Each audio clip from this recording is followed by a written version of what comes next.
অবস্থা খারাপ হয়ে যাচ্ছে। আমি সবগুলো নামাই দিচ্ছি। মানে একদম এক কথা জোর না, জোরই আলাদা। কোনো কারণে একটু বাতাস লাগলে একদম আফসান পুরো একদম পুরো রুম মাখামাখি হয়ে যাবে। বুঝে গেছে? আস্তে আস্তে মিক্স করা লাগে। কিন্তু অত কিন্তু উজ্জ্বল আসলো না।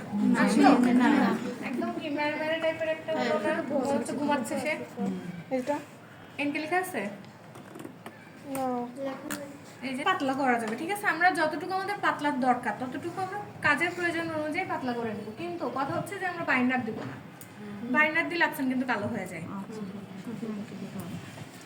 দরকার নেই। এখন এইখানে যদি আমরা একটু হলুদ দিই, ঠিক আছে, একটু তুলনামূলক বেশি হয়েছে।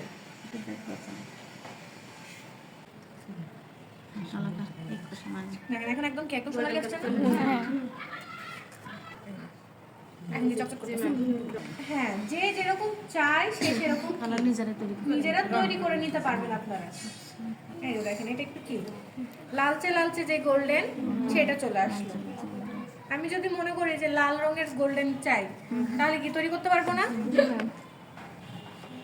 এই যে চকচক করতেছে না, একটু সোনালি সোনালি চকচকে ভাব আছে না? ডিজাইন নতুন নতুন কিছু তৈরি করবেন, সেক্ষেত্রে আপনাকে কতটা মানুষ মুখস্থ করে শিখাবে। দেখেন গোল্ডেনটা কিন্তু গোল্ডেনই থাকতেছে, কিন্তু একটু নীল নীল একটা শেড চলে আসতেছে। এটা দেখতে ভালো লাগছে না? যদি আমি সাদা কালারের উপরে বসাই সুন্দর লাগবে না?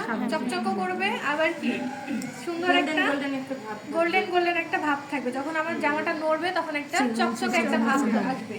কি ওই জিনিসটা বেশি দেখতে সুন্দর দেখাবে, চোখে বেশি আকৃষ্ট হবে, তাই না? এই যে দেখা যাচ্ছে না?